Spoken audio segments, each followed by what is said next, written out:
100 दिन बाद बनेगा मंत्रियों का पहला रिपोर्ट कार्ड। जी हां, शपथ ग्रहण के तत्काल बाद सीएम ने 100 दिन का लक्ष्य बनाने को कहा था और 100 दिन के काम के आधार पर तैयार होगा रिपोर्ट कार्ड। हर विभाग तय कर रहा निर्धारित अवधि के लिए अपना टारगेट, अपना लक्ष्य और खुद कार्य योजना बनवाने में जुटे मंत्री। 100 दिन बाद खुद सीएम योगी करेंगे मंत्रियों के विभागवार समीक्षा। ये 100 दिन का जो टारगेट है, जब ये टारगेट पूरा हो जाएगा तो उसके बाद देखिए खुद सीएम योगी आदित्यनाथ मंत्रियों के विभागवार करेंगे समीक्षा। इसी पर अधिक जानकारियों के साथ शैलेश हमारे साथ जुड़ चुके हैं। शैलेश, किस तरीके से 100 दिन का ये टारगेट बनाया गया, किस तरीके से इसको पूरा करना होगा, क्या जानकारी है और किस तरीके से सीएम की इस पर नजर है, वो भी जरा बताएं।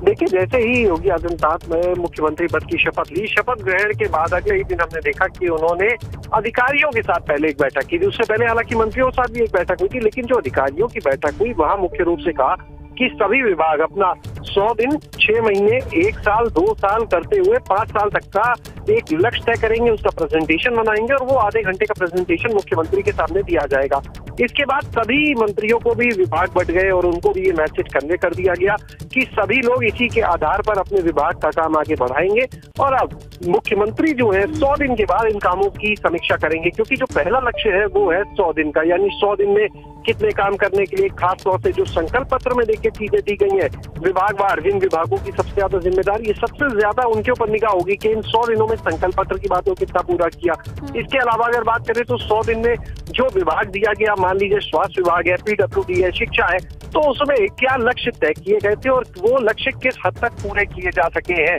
तो इसका पूरा एक रिपोर्ट कार्ड तैयार होगा। खुद मुख्यमंत्री इसकी समीक्षा करेंगे विभागवार, क्योंकि एक एक मंत्री के पास कई विभाग भी होते हैं, तो ऐसे में मुख्यमंत्री जो समीक्षा करेंगे वो विभाग के अनुसार करेंगे कि मान लीजिए अगर एक मंत्री के पास में 3 विभाग है तो तीनों विभागों में अलग अलग क्या स्थिति है, किसमें उन्होंने लक्ष्य पूरा प्राप्त किया, किसमें कम है या किसमें लक्ष्य से ज्यादा अच्छा उन्होंने काम किया है, इसके आधार पर ये पूरी समीक्षा की जाएगी। तो कुल मिलाकर देखिए मकसद यही है कि जिस तरह से जनता ने दोबारा भरोसा करके भारतीय जनता पार्टी को प्रचंड बहुमत के साथ वापस भेजा है, दोबारा सरकार बनाने का मौका दिया है, तो अब जनता के विश्वास पर खरे उतरना है। क्योंकि भारतीय जनता पार्टी की जो रणनीति है वो हमने हमेशा देखी है, वो एक चुनाव खत्म होने के बाद आगे की तैयारी, आगे की सोच में लग जाती है। बाकी बात है 2024 की, उससे पहले निकाय के भी देखिए चुनाव होंगे। और अगर हम बाकी बात करें मुख्यमंत्री योगी आदित्यनाथ की कार्यशैली की, तो लगातार ये देखा है पिछले 5 साल में भी कि दिन भर बैठ के चलती है, निर्देश चलते हैं और उसके बाद काम को लेकर टारगेट दिए जाते हैं। अगर काम नहीं होता है तो उसके अनुसार कार्रवाई भी होती है।